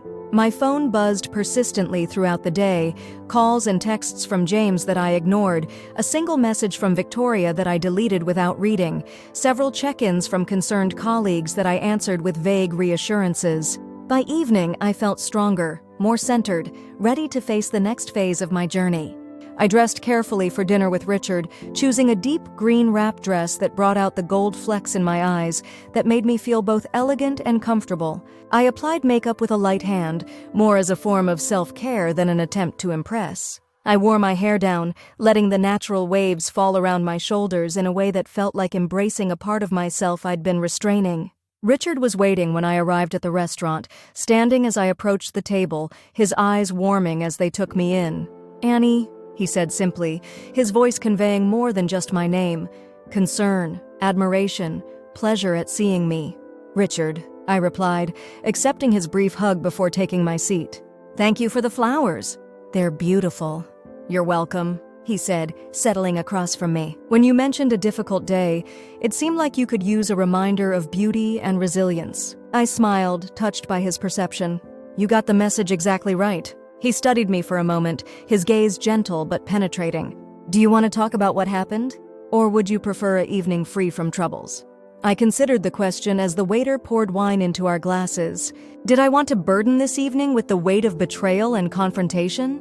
Did I want to drag James and Victoria into this space that felt untainted by their presence? I ended my marriage. I said finally, deciding that honesty was the foundation I wanted for whatever this relationship with Richard might become.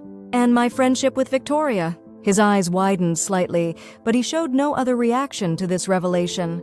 May I ask why? Or is that too personal? I took a sip of wine, gathering my courage. They were having an affair, had been for months. Now his shock was evident, his hand freezing halfway to his wine glass. Victoria and James? You're Victoria and you're James? I nodded, a bitter smile twisting my lips. The very same. Annie, He shook his head, seemingly at a loss for words. I'm so sorry. That's a double betrayal. Unfathomable. And yet here we are, I said, raising my glass in a mock toast. To new beginnings born from old endings. He raised his glass to meet mine, his eyes never leaving my face. To new beginnings. And to your courage. It takes tremendous strength to face such betrayal and still be standing. Some days I'm standing more steadily than others, I admitted, setting down my glass. Today is a stronger day. I'm glad to hear it, he said, reaching across the table to touch my hand briefly. And grateful that you felt you could share this with me. I studied him, this man who had entered my life at the precise moment I needed someone steady, someone compassionate, someone untainted by the betrayal that had shattered my world. I should probably tell you, I said carefully, that when we first met for coffee, after I discovered the affair but before the confrontations, I briefly considered using you to get back at Victoria. His eyebrows rose slightly, but he didn't withdraw his hand from mine. Using me how? I felt heat rise to my cheeks, embarrassment washing over me. I thought about pursuing you romantically, about how it would hurt Victoria to see her best friend with her father. It was a moment of vindictiveness that I'm not proud of. To my surprise, Richard chuckled softly. I see. And is that still your motivation for being here tonight?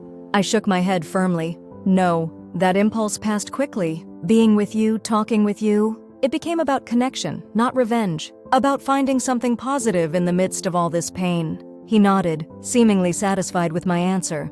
I appreciate your honesty. Not many people would admit to such thoughts. I want whatever this is between us to start with truth, I said simply. I've had enough of lies and secret agendas to last a lifetime.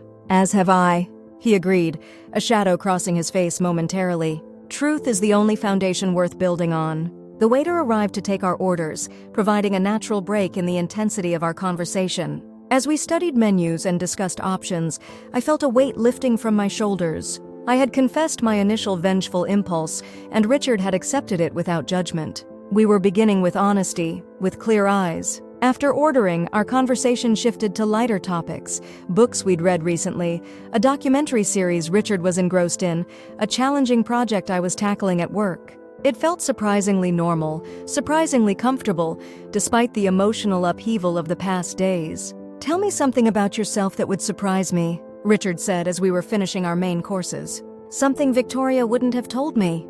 I considered the question, touched that he was actively seeking to know me beyond my connection to his daughter.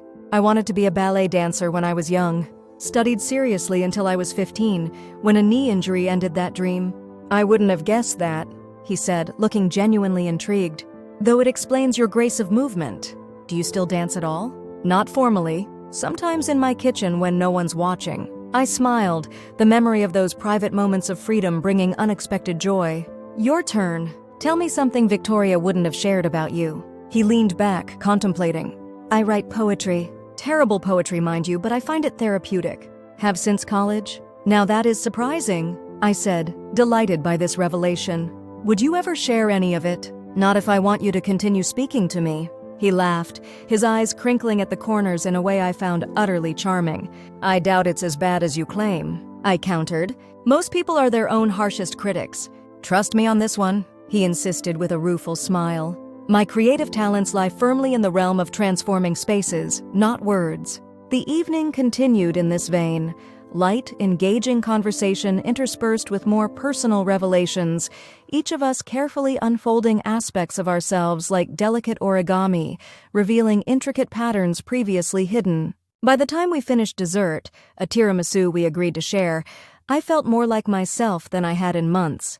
Not the self who had been James's wife or Victoria's friend, but a deeper, more authentic version I was just beginning to rediscover. Thank you for tonight, I said as Richard walked me to my car. For the distraction, the conversation, the normalcy. I needed that more than I realized. "Thank you for trusting me with your truth," he replied, his voice gentle in the quiet parking lot. It can't have been easy to share something so painful. We reached my car and I turned to face him, suddenly uncertain about the protocol of this moment. Were we friends having dinner? Was this the beginning of something more? Was it too soon after my confrontation with James to even consider such questions? Richard seemed to sense my uncertainty. He reached out slowly, giving me time to step away if I wished, and tucked a strand of hair behind my ear, his fingertips brushing my cheek in a touch so gentle it almost undid me. "Annie," he said softly, "I would very much like to see you again. But I understand if you need time. If this is all moving too quickly after what you've been through." I looked up into his eyes, kind, patient, understanding, and made a decision. I would like that too, to see you again. But you're right, I should take some time. Process everything that's happened. Make sure that when I step into something new, I'm doing it for the right reasons. He nodded, his hand falling back to his side. "Wise decision. Time brings clarity." "But not too much time," I added, surprising myself with my boldness. "I'm not interested in putting my life on hold indefinitely while I heal. Sometimes new connections are part of the healing process." A smile spread slowly across his face.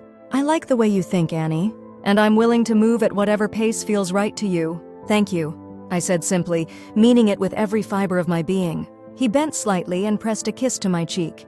Chaste, respectful, yet charged with the possibility of more. "Drive safely. Text me when you get home." I nodded, that small request for confirmation of my safety touching me as deeply as it had the first time. "I will." As I drove home, my cheek still tingling from his kiss, I felt something unfurling in my chest. Not happiness exactly, but possibility. The sense that beyond the wreckage of betrayal, beyond the pain of endings, there might be something worth discovering, worth building, worth trusting in again. I arrived home to find James sitting on our front steps, his posture defeated, his eyes red from what appeared to be hours of crying. My heart sank. I had hoped for at least one night of peace before facing him again. "What are you doing here?" I asked, keeping my distance. He looked up, his expression a mixture of desperation and hope. "Waiting for you. We need to talk, Annie. Really talk. About us, about what happens next. There is no us anymore, James.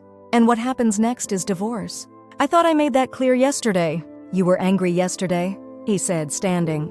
"Rightfully so. But decisions made in anger aren't always the right ones. We have history, Annie. 10 years. That deserves more than a snap judgment." I sighed, exhaustion suddenly overwhelming me. The evening with Richard had been a respite, but now reality came crashing back. "Fine. You have 10 minutes, I said, moving past him to unlock the front door. "But not because I think there's anything to salvage. Because I want closure, and clearly you need to say whatever it is you came here to say."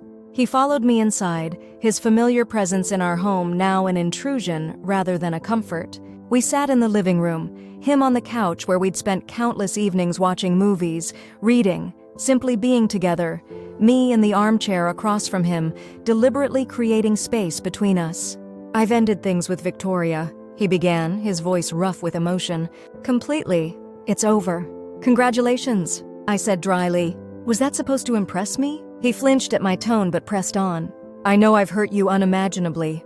I know I betrayed your trust in the worst possible way, but I also know that what we had, what we could still have, is worth fighting for. Worth giving a second chance? Why should I give you a second chance, James? Give me one good reason that isn't about your feelings or your regrets." He seemed taken aback by the question, as if he hadn't expected to have to justify his request so directly.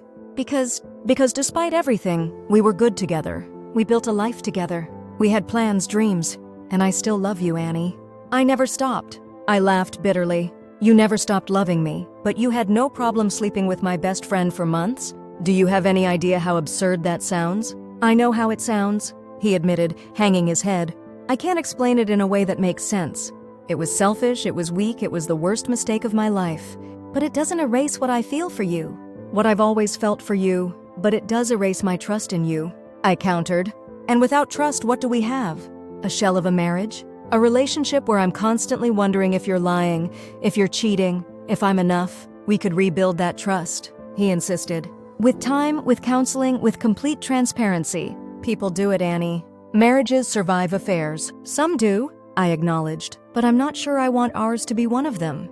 I'm not sure I want to do the work of rebuilding something that you so carelessly destroyed. What can I do? He asked, his voice breaking. Tell me what I can do to make you reconsider. I studied him, this man I had loved for a decade, this man who had shattered my heart and my trust with his betrayal. Was there anything he could do to make me reconsider? Was there any path back to what we had been? I don't know if there's anything you can do, I said honestly, but I do know that I need space. Real space. Not you showing up on our doorstep, not you calling and texting constantly. I need time to figure out what I want, what's best for me. And if I give you that space, if I respect that boundary, then maybe we can have another conversation in a few weeks. But I'm not promising anything, James. I'm not saying I'll change my mind about the divorce. I'm just saying I need time to be certain. He nodded, a glimmer of hope entering his eyes despite my caveats. I can do that. I can give you space. And Annie?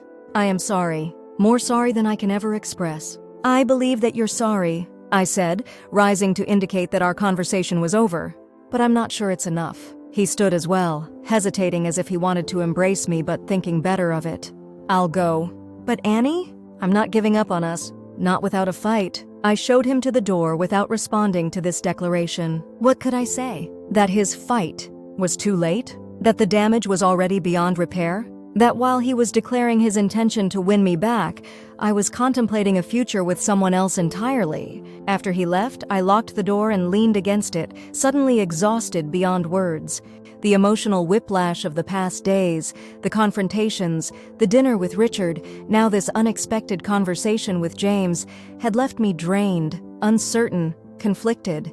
Part of me, a small, wounded part, was tempted by James's plea for a second chance. Not because I believed we could recapture what we'd had, but because it was familiar, known, the path of least resistance. But a stronger part of me recoiled from the idea of reconciliation. I deserved better than a husband who cheated with my best friend. I deserved better than a relationship built on broken trust and painful memories. And then there was Richard. Kind, attentive, honest Richard, who made me feel seen and valued in a way I hadn't in years. Was it too soon to be thinking of him as more than a friend? Probably. Was I in any position to make major emotional decisions right now? Definitely not. Yet the connection between us felt real, felt significant, felt worth exploring when the time was right. I pushed away from the door and headed upstairs, sending Richard a quick text to let him know I'd arrived home safely. His reply came almost immediately. Sleep well, Annie.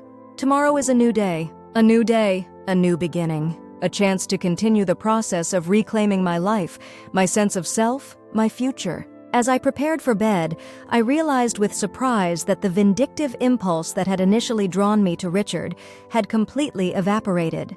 I no longer cared about hurting Victoria through a relationship with her father. I no longer saw Richard as a means to revenge. Instead, I saw him as a person in his own right, complex, interesting, worthy of genuine connection.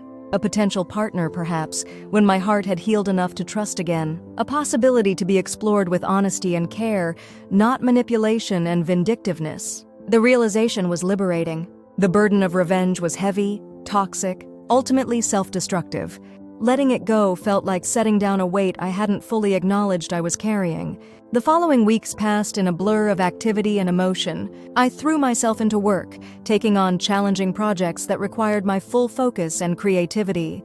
I began the formal process of divorce, meeting with my attorney to discuss the division of assets, the sale of our home, the legal untangling of the life James and I had built together. James, to his credit, respected my request for space. He moved into a short-term rental apartment, communicated primarily through email regarding practical matters, and made no further emotional appeals for reconciliation, though his messages always concluded with some variation of, "I'm here when you're ready to talk." Victoria was less respectful of boundaries. She sent frequent texts and voicemails, alternating between tearful apologies and desperate attempts to explain her actions. She sent flowers to my office with cards begging for forgiveness. She even showed up at my house one evening, clearly intoxicated, sobbing on my doorstep until I threatened to call the police if she didn't leave. Her behavior only reinforced my decision to cut her from my life completely.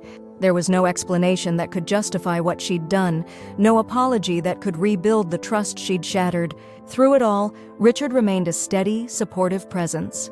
We spoke or texted nearly every day, but maintained a respectful distance physically, limiting ourselves to occasional dinners or coffee meetings that felt more like friendship than courtship. He never pressed for more, never made me feel rushed or pressured, seemed content to let our connection develop at its own pace.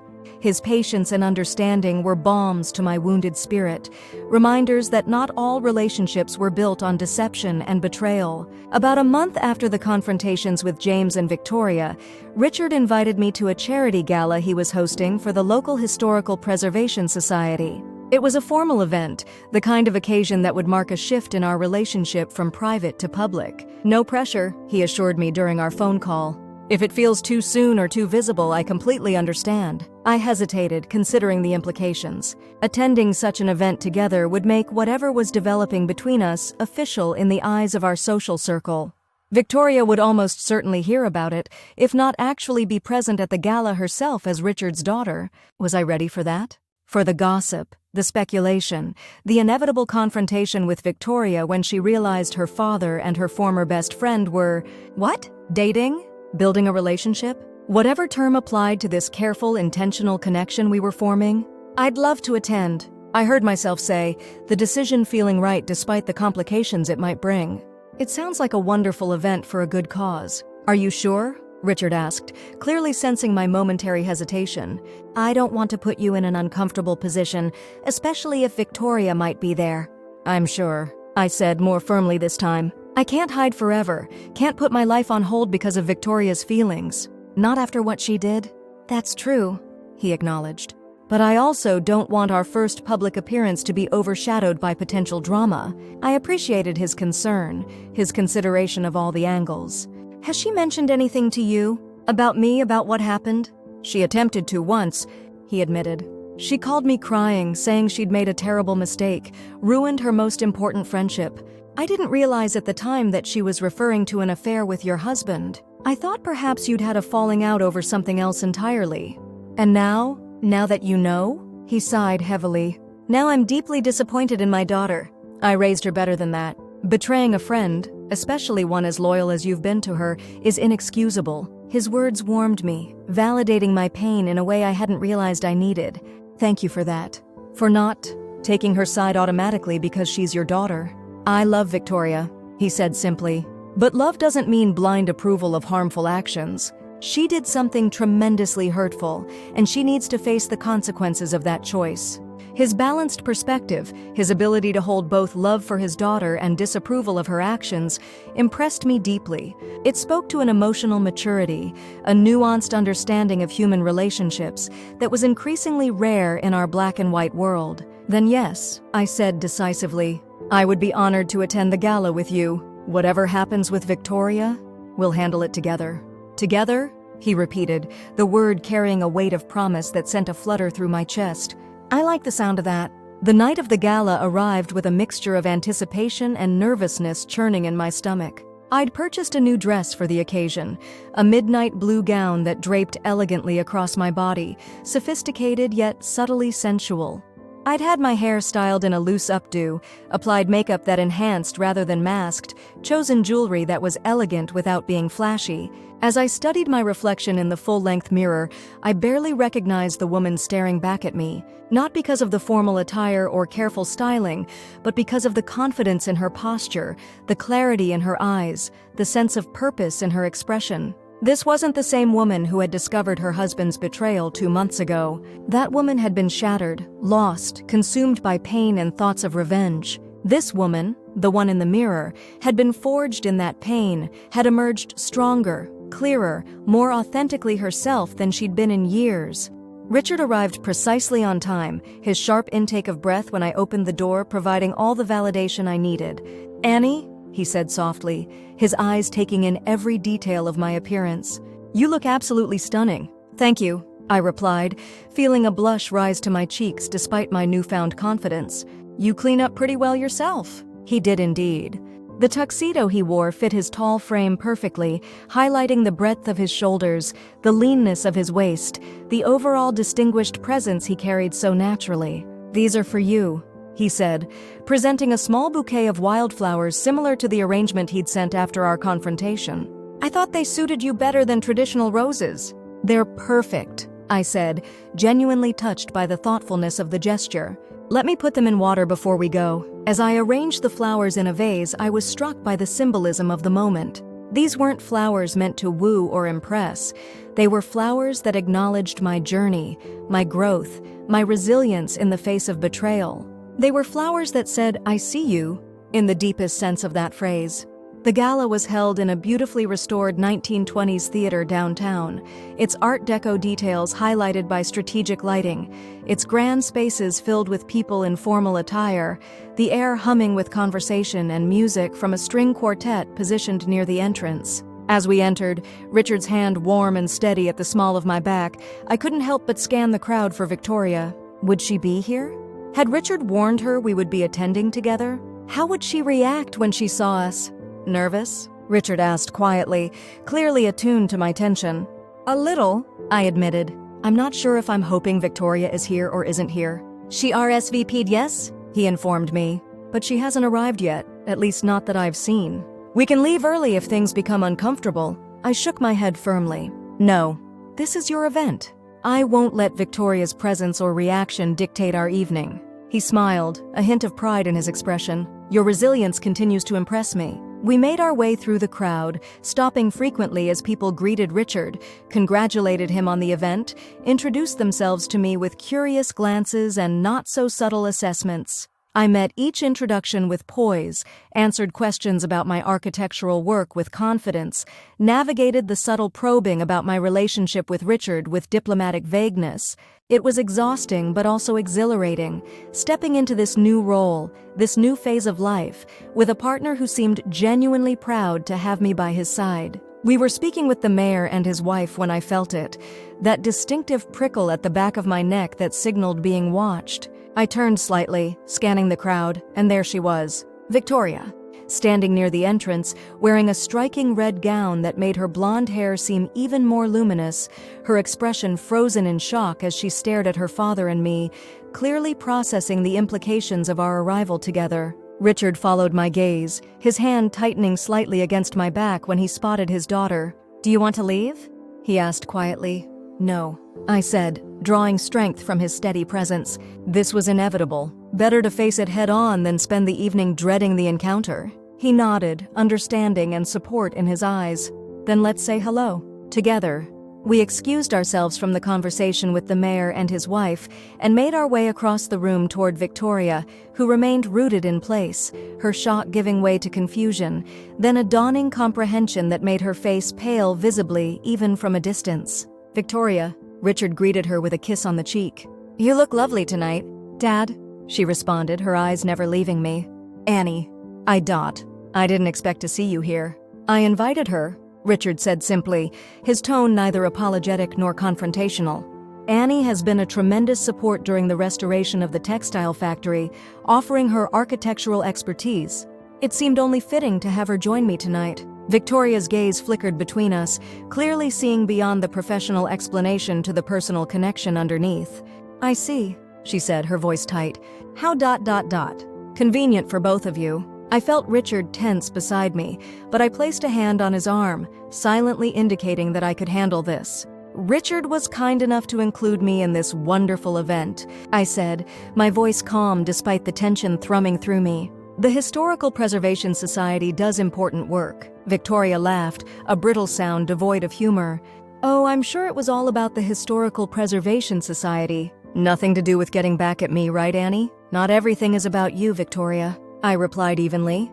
"Difficult as that may be for you to believe." Her eyes narrowed, anger replacing shock.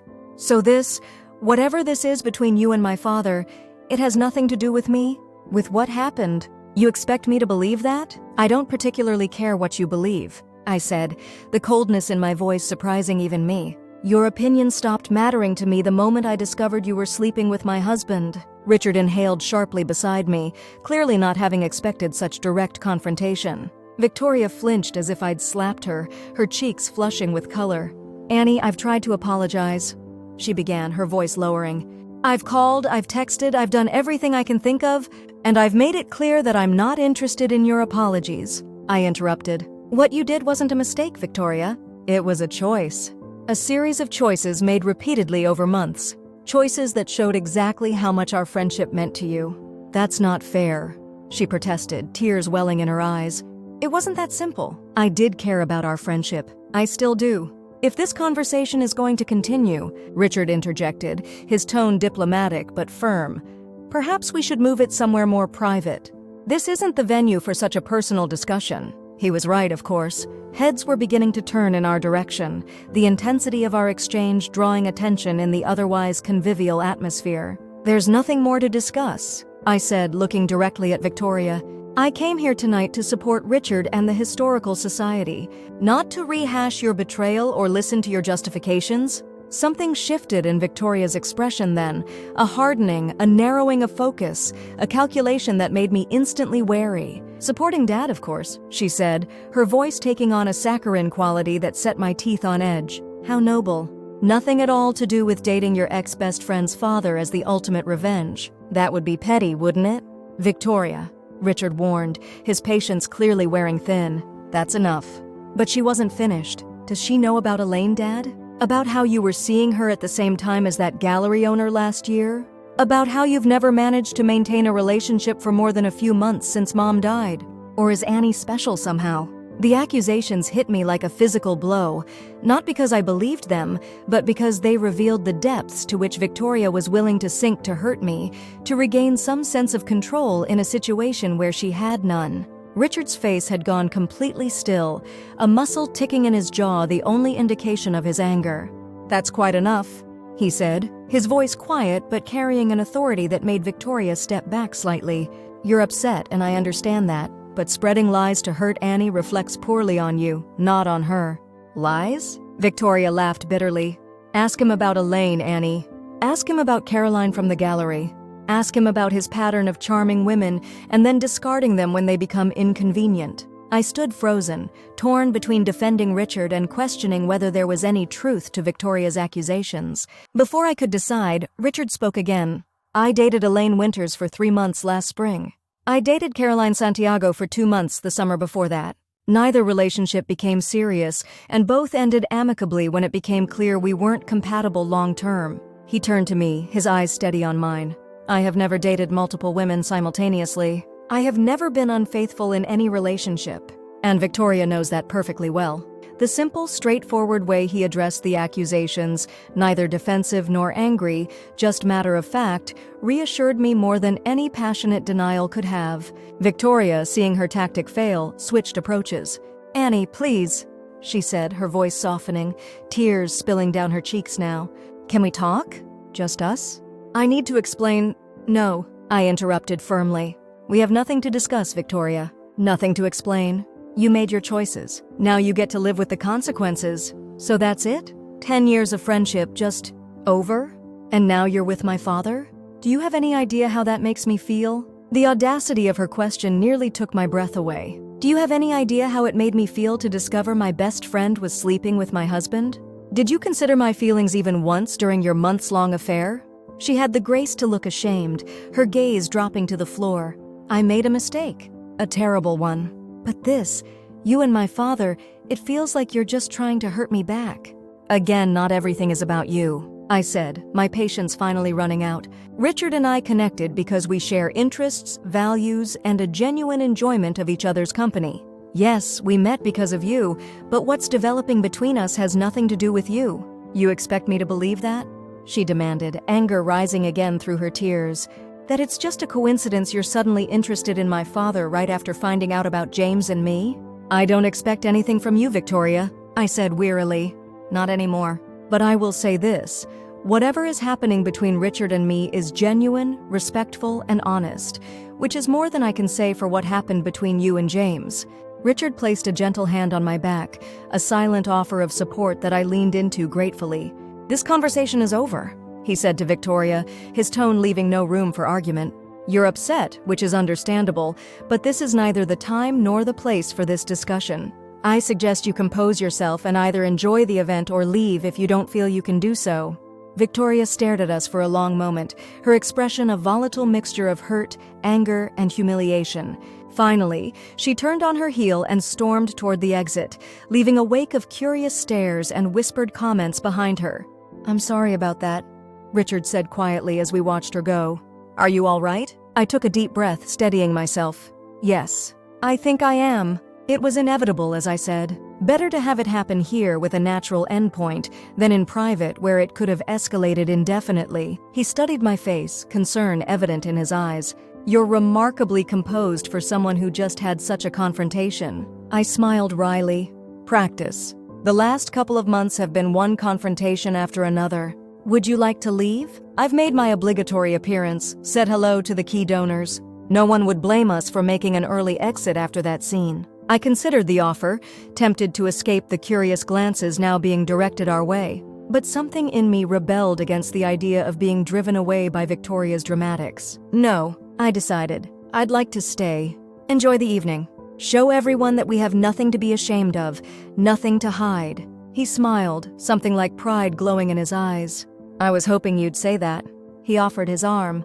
"In that case, may I have this dance?" The string quartet had transitioned to a waltz, couples already moving toward the small dance floor at the center of the room. I placed my hand on his arm, allowing him to lead me through the crowd. "I should warn you," I said as we reached the dance floor. "It's been years since I've done anything more complicated than swaying back and forth at a wedding. Trust me," he said simply, taking my hand in his other hand settling at my waist with gentle pressure. "I won't let you fall." And I did trust him, I realized as we began to move together. His lead confident but not controlling, guiding rather than directing. I trusted him in a way I hadn't trusted anyone in months, perhaps years. As we danced, the confrontation with Victoria receded in importance, becoming merely a footnote to the evening rather than its defining moment. What mattered was this: the way Richard looked at me as if I were the only person in the room, the way our bodies moved in natural harmony, the way conversation flowed between us effortlessly during quiet moments. By the time the gala concluded several hours later, I felt as if we'd crossed an invisible threshold. What had been a careful friendship with hints of attraction had crystallized into something more defined, more intentional, a relationship with potential, with momentum, with a future I was increasingly eager to explore. "I had a wonderful evening," Richard said as we stood beside my car in the parking garage. Despite the dramatic interlude with Victoria, "So did I." I agreed, smiling up at him. "More than I expected, honestly." He stepped closer, his hand coming up to cup my cheek gently. "May I kiss you, Annie? I've been wanting to all evening." The question, so respectfully asked, so considerate of my boundaries, touched me deeply. When was the last time someone had asked permission before touching me? Had considered my comfort, my readiness, my consent so explicitly? "Yes," I whispered, my heart racing in anticipation. "I'd like that very much." He leaned down slowly, giving me time to change my mind if I wished, then pressed his lips to mine in a kiss that was both gentle and electrifying. His hand remained on my cheek, his touch light, undemanding, while his mouth moved against mine with a precision that made my knees weaken. When we finally parted, both slightly breathless, I felt a smile spreading across my face, the first genuinely carefree smile I'd experienced in months. "That was," I began, struggling to find words. "Worth waiting for," he finished, his own smile matching mine. "Definitely worth waiting for." He walked me to my car door, opened it for me, waited until I was settled before closing it. Such simple courtesies, yet they spoke volumes about the kind of man he was. Considerate, respectful, attentive to details. "Text me when you get home?" he asked, the now familiar request warming me anew. "I will," I promised, starting the engine. As I drove home, my lips still tingling from our kiss, I reflected on the evening, the confrontation with Victoria, the way Richard had handled it, the dance we'd shared, the kiss that had felt like a beginning rather than an ending. For the first time since discovering James and Victoria's betrayal, I felt something close to gratitude for the experience. Not because I'd been glad to be betrayed, but because that betrayal had led me here, to this new path, this new connection, this new version of myself that was emerging from the ashes of what had been destroyed. If James hadn't cheated with Victoria, I might never have gotten to know Richard beyond a peripheral figure in my life. I might never have discovered this potential for a relationship built on mutual respect, shared interests, and genuine connection rather than convenience or habit. It was a strange thought, being thankful for betrayal, but there it was, undeniable in its truth. Sometimes destruction was necessary for new growth, new possibilities, new beginnings. I texted Richard when I arrived home as promised, then prepared for bed with a lightness in my step I hadn't felt in ages. As I was about to turn out the light, my phone buzzed with a text from an unexpected source. James. I saw you tonight? At the gala. With Richard. I was there with a client. I understand now why you haven't wanted to talk about reconciliation. I hope he makes you happy. I mean that sincerely. I stared at the message, unsure how to respond or whether to respond at all. After a moment's hesitation, I typed back a simple reply, "Thank you. I wish you well too, James."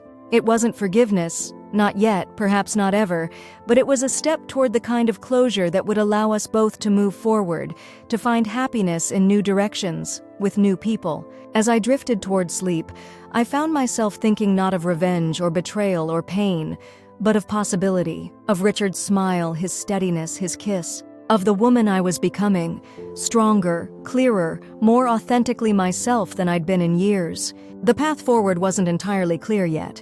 There would be complications, adjustments, moments of doubt. Victoria would likely continue to cause drama. The divorce proceedings with James would have difficult moments. Building a relationship with Richard would require vulnerability, trust, courage. But for the first time in months, I felt equal to these challenges, ready to face them not from a place of brokenness and revenge, but from a foundation of growing strength and authenticity. As sleep claimed me, one thought remained clear.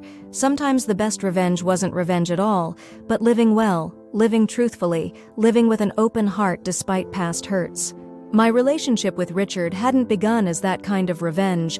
It had started with vindictive intent, but it had transformed into something far more powerful, far more healing, far more real. And that, I realized, was the truly unexpected plot twist in this story of betrayal and its aftermath. Not that I'd dated my ex-best friend's father as revenge, but that in doing so, I'd found something genuine, something worth pursuing for its own sake, something that had helped me rediscover the best parts of myself along the way. It wasn't the ending I'd expected when I discovered James and Victoria's betrayal. It was better. More complex, more nuanced, more authentically human. It was, I realized with growing certainty, just the beginning. The months that followed brought changes I could never have anticipated on that Tuesday when my world shattered. The divorce from James proceeded with surprising civility, both of us committed to ending our marriage with as much dignity as possible. We sold our home, divided our assets, said goodbye to the life we'd built together with a mixture of sadness and relief. My relationship with Richard deepened gradually, intentionally, both of us mindful of taking things at a pace that honored my healing process. We enjoyed quiet dinners, long conversations, shared interests in architecture and design, and a growing physical intimacy that never felt rushed or pressured. Victoria remained a complicated presence on the periphery of our lives. She made several more attempts at reconciliation with me, tearful phone calls, handwritten letters, even an awkward appearance at my office one afternoon, but I maintained my boundaries firmly. Some betrayals cut too deep for forgiveness, at least the kind of forgiveness that restored friendship. Her relationship with her father became strained as well, though Richard worked diligently to maintain connection, despite her initial rejection of his relationship with me. "She's still my daughter," he explained when I questioned his patience with her dramatics. "That doesn't change, regardless of her behavior or choices." I admired his steadfastness, his ability to hold both love for his daughter and conviction about his own right to happiness. It spoke to a depth of character that only increased my respect and affection for him. James eventually accepted the Chicago position, moving away 6 months after our separation. Before he left, we met for coffee. A surprisingly peaceful conversation about the good parts of our history together, the lessons we'd both learned, the hopes we had for more honest futures with other partners. "I'm sorry for what I did to you," he said as we were preparing to part ways, perhaps for the last time. Not just the affair, but the person I became in our marriage, distant, selfish, unappreciative of what we had. "I accept your apology," I said, meaning it. "And I wish you well in Chicago. I hope you find what you're looking for there. I hope Richard makes you happy." he replied, a genuine smile touching his lips. You deserve that, Annie. You always did. I nodded, unexpectedly moved by his sincerity. Thank you. As for Victoria and James's relationship, it ended almost as soon as it was brought into the light. Without the thrill of secrecy, the forbidden nature of their connection, whatever they'd thought they felt for each other quickly dissipated, leaving only awkwardness and regret in its wake. She calls me sometimes, James admitted during our coffee meeting. But there's nothing there anymore. I think we both mistook excitement for something deeper. I wasn't surprised. Their relationship had been built on deception, on the thrill of the forbidden, on fantasy rather than reality. Once exposed to daylight, it had withered like a plant that thrives only in darkness. A year after that fateful Tuesday, almost to the day, Richard asked me to move in with him. Not to his existing home, which carried too many associations with his life before me, but to a new place we would choose together, design together, make ours from the foundation up. I want to build something with you, Annie, he said as we stood on the rooftop garden of the now-completed textile factory lofts, the same spot where we'd first begun to see each other as more than just acquaintances. Something lasting, something real. I want that too, I said, leaning into his embrace, feeling the steady beat of his heart against my cheek. More than I ever thought possible after everything that happened. Do you ever think about it? He asked quietly. About how we started? About your initial motivation for reaching out to me? I considered the question carefully, wanting to give him the honesty he deserved. Sometimes, not with regret exactly, but with a kind of wonder at how something that began with such painful, vindictive intent could transform into this, into genuine love, into the healthiest relationship I've ever had. He nodded, his hand stroking my hair gently. Life rarely follows the paths we expect. Sometimes the detours, painful as they may be in the moment, lead us exactly where we need to go. I lifted my face to his, struck anew by the wisdom in his eyes, the kindness in his expression, the love that had grown between us not despite difficult beginnings, but through them, because of them. I love you, I said simply, the words still new enough between us to carry special weight. Not to hurt Victoria, not to get back at James, not for any reason except that you're you and I'm me, and together we're something I never want to lose. His smile, that warm, genuine smile that had first drawn me to him, spread across his face as he bent to kiss me. I love you too, Annie, for exactly those reasons. As the sun set over the city, painting the sky in shades of pink and gold, I thought about the journey that had brought me here, from betrayal to revenge to something far more valuable, authentic love, hard-won wisdom, and the discovery of my own resilience. My best friend had slept with my husband, yes, and in response, I had initially pursued her father for revenge. But what had begun as a plot for vengeance had evolved into the most genuine relationship of my life, a partnership based on mutual respect, shared values, and a love that had been tested by fire and emerged stronger for it. It wasn't the ending I'd imagined when my world imploded that Tuesday.